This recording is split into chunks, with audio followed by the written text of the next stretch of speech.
पता है कि इंडियन क्रिकेट टीम श्रीलंका से ना कटाकर वापस लौटी है और तुम्हारा ये कहना है कि तुम्हारे पास उनके लिए एक बहुत अच्छा प्लान है। क्या प्लान है वो? मैं सरकार को सजेशन देता हूँ, ये जितने क्रिकेट खिलाड़ी हैं अपने, उनको दिल्ली बुलाओ, उनके साथ मीटिंग करो और सबसे पहले उनके बैट, ग्लव्स, बॉल, स्टंप्स सब छीन के साइड में फेंक दो। अभी उनसे कहो अब आप लोग ऐसा करिए, देखिए अभी अभी कॉमनवेल्थ गेम होने वाले हैं, देश के ऊपर तो कुछ भी नहीं है, तो आप लोग इसमें मदद कीजिए, थोड़े दिन क्रिकेट ना खेलिए। सहवाग और गंभीर इनको दे दो कॉमनवेल्थ गेम का साइकिल स्टैंड, वहाँ के पर्चियाँ वर्चियाँ देखें, उसका ध्यान रखें। विदेश से जो खिलाड़ी आते हैं, इरफान और यूसुफ से कहो कि उनको एयरपोर्ट से लाएं, होटल में छोड़ें, जाके होटल में बराबर चेक कर लें पानी आ रहा है, पानी लीक तो नहीं कर रहा है। फिर ट्रेन से जो प्लेयर आ रहे हैं ट्रेन में वहाँ जाएं, देखिए कुली उनको लूटे नहीं, तो कुली के पास जाके उनको सही समय से गाड़ी वहाँ पहुँचाएं, बस को ले जाएं, उनको वहाँ लाएं। भाई देश की इज्जत जुड़ी है कॉमनवेल्थ गेम में। भाई साहब, तुमने सारे खिलाड़ियों के बारे में बता दिया, लेकिन तुमने धोनी के बारे में तो कुछ बताया ही नहीं। अरे धोनी का रहने दो, उसकी नई नई शादी हुई है, उसको एंजॉय करने दो। मिलॉर्ड, आज हमारी अदालत में मौजूद हैं सुल्तान मिर्जा। देखिए, आप पर सबसे पहला इल्जाम यह है कि आप अपनी बीवी को जेल भेजना चाहते हैं। भेजना चाहते नहीं, भेज दिया है, पुलिस प्रोटेक्शन के लिए। लेकिन आपकी बीवी को पुलिस प्रोटेक्शन की क्या जरूरत है? मुझे एक गुमनाम खत आया था जिसमें लिखा था तेरी जान को खतरा है। फिर? मैं अपनी जान के लिए कुछ भी कर सकता हूँ। मैंने उसे फौरन जेल भेज दिया, अब वहाँ सेफ है। लेकिन हो सकता है कि उस खत का मतलब आपकी बीवी से नहीं, आपकी जान से हो। साले में नेता जरूर हूँ, लेकिन इतना कैरेक्टरलेस भी नहीं कि जिसकी बीवी कोई और हो और जान कोई और हो। मेरी बीवी मेरी जान है। देखिए, आप पर यह भी इल्जाम है कि आप नेता नहीं हैं, फिर भी आप राजनीति करते हैं। आप आखिर हैं कौन? मैं सुल्तान मिर्जा, जिसने once upon a time in Mumbai में गोलमाल करके राजनीति करी थी। वैसे मेरा नाम है अजय देवगन, समझा? भाइयों और बहनी नहीं आई?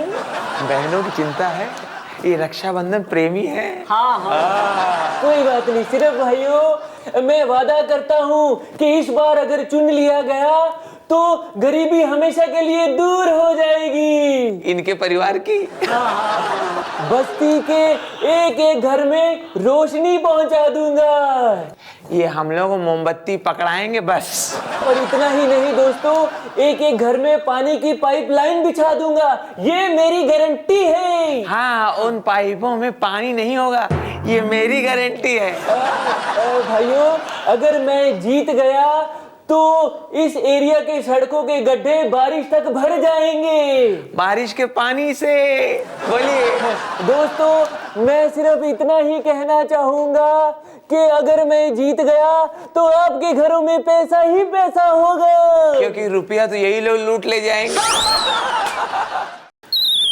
अरे hello hello hello, excuse me, बहुत बहुत मुबारक हो, बहुत बहुत मुबारक हो। आप बम ब्लास्ट में जिंदा बच गए। इस समय आप कैसा महसूस कर रहे हैं? Bomb blast? भाई साहब, मुझे चक्कर आ रहे हैं, मुझे चक्कर आ रहे हैं। दोस्तों, देखा आपने, इसने खुद कबूल किया है बमों को लगाना और उसे उड़ाना सब इसी का चक्कर है। भाई साहब, ये क्या बकवास है? वो सब छोड़ो, तुम मुझे ये बताओ, जिस वक्त बम ब्लास्ट हुआ तुम क्या कर रहे थे? जी, हम तो घर पे बैठे सीरियल देख रहे थे। देखा दोस्तों आपने, मासूम सा सीधा साधा दिखने वाला, दरअसल ये शख्स खतरनाक आतंकवादी है। सीरियल ब्लास्ट इसी ने किए हैं, आपने खुद इसके मुंह से सुना है। भाई साहब, मैं तो रेडियो स्टेशन पे काम करता हूँ, गानों की हिट लिस्ट बनाना हूँ। देखा दोस्तों, आपने खुद इसके मुंह से सुना, हिट लिस्ट यही बनाता है, उसे अंजाम तक यही पहुंचाता है। इसके अगले निशाने पर है रेडियो स्टेशन। आप कहीं जाइएगा मत, देखते रहिए कल तक, और तुझे अब बेटा पुलिस देखेगी। आज हमारे साथ है tennis player cum film producer mister Naresh Bhupathi. आइए करते हैं उनसे कुछ बातचीत। स्वागत है सर। सर, ये वाला रैकेट तो मच्छर मारने का है ना? पर रैकेट तो है ना, मुझे कोई भी रैकेट मिले, मुझे तो खेलना है। सर, हमारे सुनने में आया था कि एक इंटरव्यू के कारण आपके पीछे लारा पड़ गई थी। मैंने एक इंटरव्यू में कहा कि मैं लारा का फैन हूँ, लारा का बहुत बड़ा दीवाना हूँ। ये सुन के वो मेरे पीछे पड़ गई, जबकि सच्चाई ये है मैं ब्रायन लारा के बारे में बोल रहा था। लारा जी ने ये भी आरोप लगाया कि आप उनके सच्चे आशिक नहीं हैं। This is shocking for me. एक दिन मैंने बड़े मूड में आके लारा से कहा, लारा मैं तुम्हारे लिए कुछ भी कर सकता हूँ। वो पगली क्या बोलती है, ठीक है मेरी फिल्म ब्लू एक बार देख लो। पता है मैं रैकेट छोड़ के भागा। फिर आज हमारे साथ है पाकिस्तान क्रिकेट बोर्ड के चेयरमैन मिस्टर एजाज भट्ट। आइए करते हैं उनसे कुछ बातचीत। स्वागत है आपका सर। सर हमें ये बताइए कि इस वर्ल्ड कप में कोई कमी जो आपको महसूस हुई हो? जी खातून, एक कमी बड़ी महसूस हुई है, हमें किसी बुकी का फोन नहीं आया। सर मेरा कहने का मतलब है कि आपके किसी खिलाड़ी की कमी महसूस हुई हो आपको? जी हमने एक कमी बड़ी शिद्दत से महसूस की, वो है सलमान भट्ट। अगर सलमान भट्ट होता तो हम शर्तिया ही वर्ल्ड कप जीत जाते। ओह, बड़ा भरोसा है आपको सलमान भट्ट की बैटिंग पर? जी नहीं खातून, हमें उसकी बैटिंग पे बड़ा भरोसा है।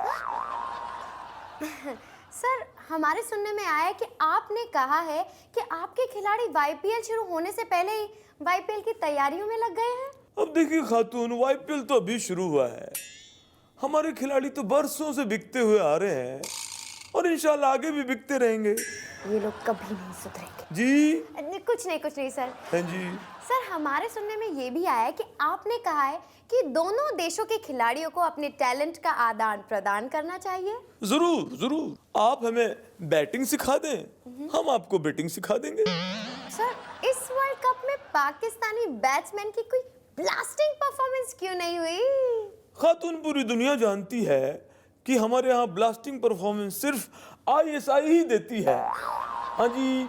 लॉर्ड आज हमारी अदालत में मौजूद हैं मिस्टर नरेश कलमड़ी।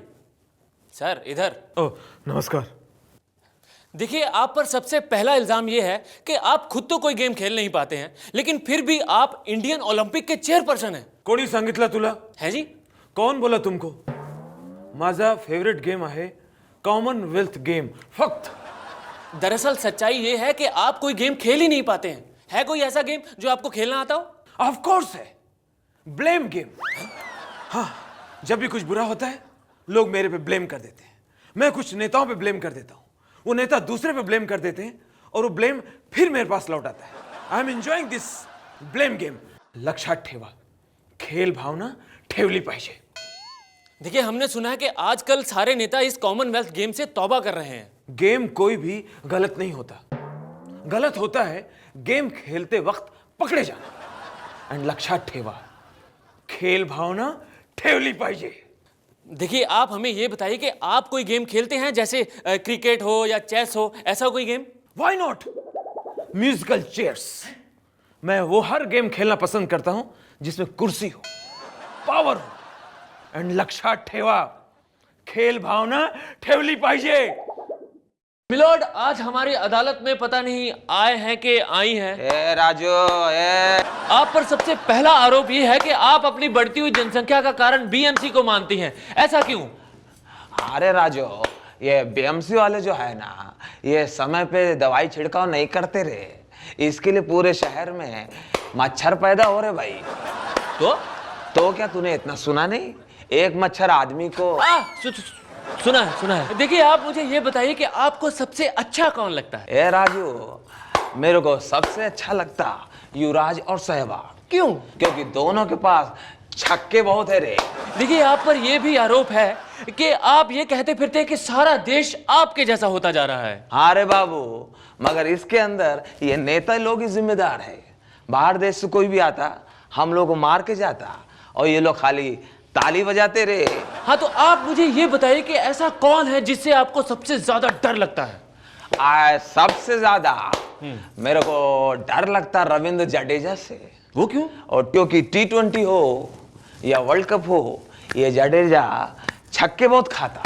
अरे खाना है तो दाल खा, चावल खा, रोटी खा कम वक्त मारे, छक्का काय को खा रहा। देखिए, आप पर यह भी आरोप है कि समाज में होने वाली प्रोग्रेस को लेके आप ना खुश हैं, सिवाय एक बात के। कौन सी है वो बात? आए, एक बात बहुत अच्छी है भाई। पहले तो हम ही लोग करते थे हाय हाय हाय हाय, आजकल नई जनरेशन है वो सबको करती हाय हाय। किधर जा रहा तू? हाय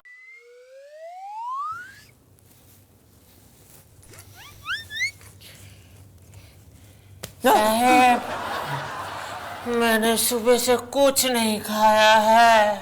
अच्छा, 2 दिन से तो मैंने भी कुछ नहीं खाया है। हैं?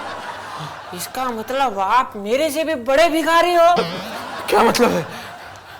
मैं भूख हड़ताल पर हूँ। तो यहाँ क्या संसद से खाना आने का इंतजार कर रहे हो? नहीं भाई, मैं खाद्य मंत्री के आने का इंतजार कर रहा हूँ। खाद्य मंत्री को खाओगे? नहीं भाई, मैं खाद्य मंत्री से पूरे देश को खिलवाऊंगा, देश की गरीबी मिटाऊंगा, भ्रष्टाचार खत्म करवाऊंगा, गरीबों को आगे लाऊंगा।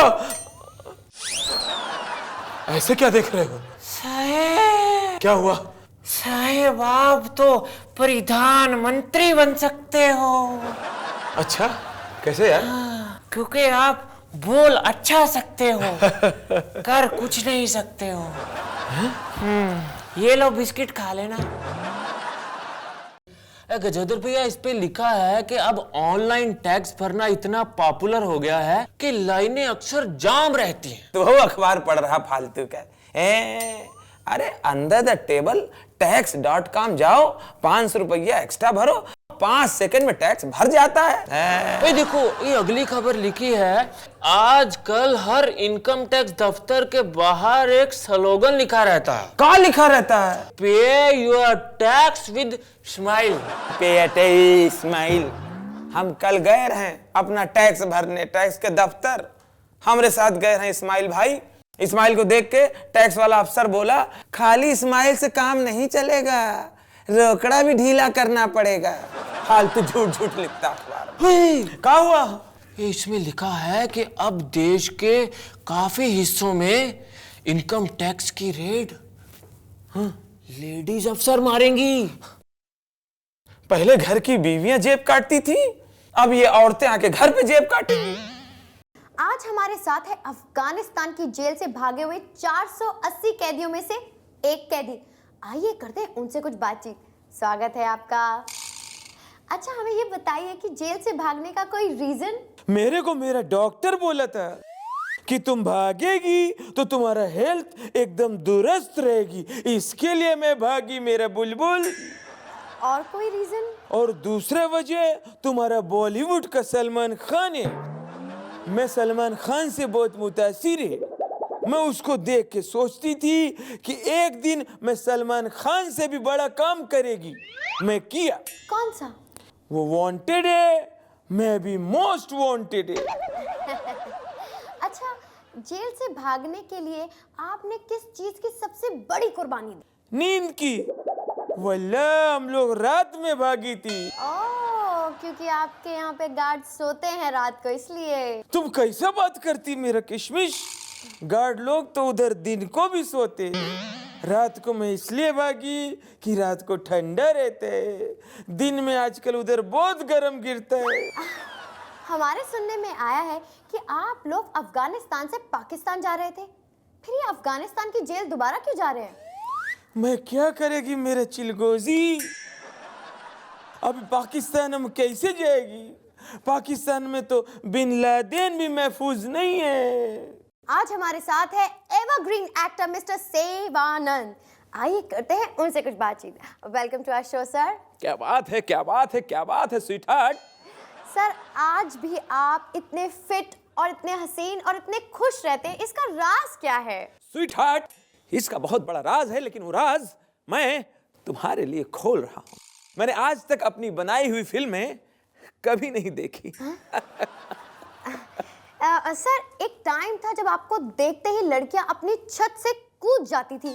क्या बकवास है। वो लड़कियां तो मुझे आज भी देखकर छत से कूदने को तैयार हैं, लेकिन मजबूरी ये है कि उनके नाती पोते उस बुढ़िया को कूदने नहीं देते। सर, क्या ये बात सच है कि आपको तैयार करने के लिए 25 लोगों की टीम की जरूरत होती है? तैयार तो मुझे एक ही आदमी कर देता है, लेकिन जब मैं शेविंग करता हूँ, मेकअप करता हूँ, तो बाकी लोग मुझे पकड़ के रखते हैं। ओह सर, ऐसा क्यों है कि नई जनरेशन आपसे दूर भागती है? डार्लिंग, वो मासूम बच्चे समझते हैं कि मैं जहां पर खड़ा हूं वहां पर शायद भूकंप आया है। सर, आपकी जो ब्लैक एंड व्हाइट फिल्म हम दोनों है, अब वो रंगीन बनकर थिएटर्स में लग गई है। आपको कैसा लग रहा है? मुझे बहुत डर लगा, बहुत खौफ हुआ, क्योंकि इससे पहले मैंने अपनी खुद की फिल्म इतने बड़े सिनेमा हॉल में अकेले बैठ के नहीं देखी। मिलॉर्ड, आज हमारी अदालत में मौजूद है एक फुल टू शराबी। अरे बहुत अच्छे, बहुत अच्छे। देखिए, आप पर सबसे पहला आरोप यह है कि आप झूठ बहुत बोलते हैं। आप ये बोलते हैं कि आप हर रोज एक लिमिट में ही शराब पीते हैं। अरे मैं हर रोज लिमिट में शराब पीता हूँ रे, क्योंकि एक लिमिट के बाद तो दुकान वाले उधार भी नहीं देते रे। आप पर यह भी आरोप है कि आप हर मौके पर शराब पीते हैं। अरे पागल, ध्यान से सुन ले, मैं सिर्फ 2 ही मौके पे शराब पीता हूँ। एक जब बारिश हो रही हो, और दूसरी जब बारिश ना हो रही हो रे। आपको पुलिस वालों से डर नहीं लगता? अरे पागल, मैं सिर्फ पुलिस वालों से डरता हूँ रे। ये पुलिस वाले कब कौन किधर से एकदम से आएंगे और मेरे हाथ से बोतली खींच के पी जाएंगे, इसलिए बोतली छुपा के रखता हूँ रे। देखिए, आप पर यह भी आरोप है कि आप शराब पीकर हमेशा नाले में और गटर में पाए जाते हैं, और आप बोलते हैं कि इससे आप समाज को एक अच्छा मैसेज दे रहे हैं। अरे एड़े, शराब बहुत गंदी चीज है, शराब बहुत बेकार चीज है, ऐसा सब लोग भाषण में बोलते हैं, बड़े बड़े अखबार में लिखते हैं, लेकिन मैं ये करके दिखाता हूँ। मिलॉर्ड, आज हमारी अदालत में मौजूद हैं बॉलीवुड के बड़े बड़े स्टार्स के फेवरेट रंगीला चाय वाला। कोई शक? देखिए, आप पर सबसे पहला आरोप यह है कि आप रजनीकांत को चाय पिलाना पसंद नहीं करते। क्यों? अरे साहब, उनसे जब पैसा मांगते हैं तो पैसा ऐसे ऐसे ऐसे उछालने लगते हैं, आवाज भी निकालते हैं, आवाज? मुंह से इफेक्ट देते हैं, तो कभी कभी पैसा इतना उछल जाता है कि हमें मिलता ही नहीं। और उनके सेक्रेटरी से जब पूछो तो कहते हैं हाँ, बाउंस हो गया होगा। देखिए, आप पर यह भी आरोप है कि आपने कहा है कि अमिताभ बच्चन का पूरा परिवार एक ही कप चाय में गुजारा कर लेता है। वो कैसे? अरे साहब, वो आदत से मजबूर हैं। वो पोलियो ड्रॉप की तरह 2-2 बूंद चाय घर के हर सदस्य को पिलाते हैं और कहते हैं काफी है 2 बूंद जिंदगी की। देखिए, आप पर यह भी आरोप है कि आपने दीनो मारिया, चंकी पांडे और ये हरमन बावेजा के खिलाफ कंप्लेंट की है कि इनकी वजह से आपका बहुत सारा नुकसान हो रहा है। वो कैसे? अरे ये लोग जब से मेरी चाय की दुकान में आने लगे, तब से बड़े बड़े हीरोइनों ने मेरी चाय की दुकान पे आना बंद कर दिया। वो समझते हैं कि ये कोई स्ट्रगलरों का अड्डा है। अरे तुम चुप रहो, जज साहब को पूछा नहीं। जज साहब, एक बढ़िया कटिंग आपके लिए मंगा दें? नमस्ते साहब, नमस्ते साहब। साहब, जल निगम के बड़े अधिकारी आप ही हैं? हाँ, मैं ही हूँ, बोलो। पिछले 10 दिन से हमारे घर में पानी नहीं आ रहा साहब। अरे भैया, बड़े लकी हो। कैसे? हमारे यहाँ तो पिछले 20 दिन से पानी नहीं आया। मैं तो पिछले 20 दिन से नहीं नहाया हूँ। तो मैं कहीं गया हूँ शिकायत करने के लिए, बताओ। आप जल निगम के इतने बड़े अधिकारी हैं, आपको शिकायत करने का जरूरत है, आप तो यूं हल कर लेंगे। क्या हुआ साहब? मेरी बीवी मुझसे शिकायत करती रहती है। क्या खाक जल अधिकारी अफसर हो, है? घर में पानी का एक लोटा तक नहीं है पीने के लिए। साहब, आंसू पोंछ लीजिए। अरे पागल हो गए हो गया? इन्हीं से तो मैं आजकल काम चला रहा हूँ। नहीं, अरे साहब वो सब छोड़िए साहब, पानी की समस्या कब तक खत्म हो जाएगी? 2 साल के बाद फिर तुम्हारे यहाँ 24 घंटे पानी रहेगा। अच्छा, कैसे साहब, कैसे? 2012 में धरती में बहुत बड़ा प्रलय आने वाला है। चारों तरफ पानी पानी पानी पानी होगा। फिर उसमें चाहे नहाओ, धो, डुबकी लगाओ, डूब मरो, कुछ भी करो, हमारे राज में। साहब बहुत महान है साहब, हमारा दिल कर रहा है, मगर आज हम पहन के नहीं आए हैं। क्या? जूता निकाले और खींच के मारे। नमस्ते साहब। साहब, ए साहब। अच्छा साहब। साहब, लोन के लिए आए रहे हैं, बिटिया की पढ़ाई के लिए लोन चाहिए। साहब, हम तो पढ़े लिखे नहीं हैं, हमारी बिटिया पढ़ जाए साहब। प्रॉपर्टी के कागज लाए हो? प्रॉपर्टी होते तो भैया कहाँ आते। फिर तुम्हें लोन नहीं मिल सकता, तुम ऊपर वाले से बात करो। ऊपर वाला हम गरीबों के कहाँ सुनता है साहब। अरे मैं उस ऊपर वाले भगवान की बात नहीं कर रहा हूँ, मैं बोल रहा हूँ कि हमारे ऊपर जो बड़े साहब हैं उनसे बात करो। तुम मुझे 1000 रुपया दो, मैं तुम्हारा लोन पास करवा दूंगा, समझे? अरे सूट पहन के बैठे हो और खाली टाइम में कमीशनबाजी करते हो। मैं शक्ल से बेवकूफ दिखता जरूर हूँ नहीं, पता है मैं खाली टाइम में सिर्फ बैंक का काम करता हूँ, ये देखो अभी भी कर रहा हूँ। आज हमारे साथ है फिल्म इंडस्ट्री के जाने पहचाने डायरेक्टर, आइए करते हैं उनसे कुछ बातचीत। Welcome to our show sir. Sir, आप पे ये आरोप है कि आपने एक हीरोइन से वादा किया था कि आप उसे जल्द ही कुछ ना कुछ बना देंगे। आपने उसे क्या बनाया? मैंने जी उसे माँ बना दिया। मेरा मतलब है अपनी फिल्म में मैंने उसे माँ का रोल दिया है। पर आपने तो उसे हीरोइन बनाने का वादा किया था। मैंने उसे बहुत बड़े हीरो के साथ हीरोइन बनाया है। कौन से हीरो के साथ? एके हंगल। लेकिन आपने तो कहा था किसी बड़े हीरो के साथ में लेंगे। अरे भाई, एके हंगल से बड़ा कौन है? कितनी उम्र है उनकी पता है आपको? सर, आपको क्या लगता है आपकी फिल्में सिनेमा घर में चलती क्यों नहीं है? What nonsense! मेरी हर फिल्म सिनेमा घर में अच्छे से चलती है। वो बात अलग है कि उन्हें देखने के लिए कोई आता नहीं है जी।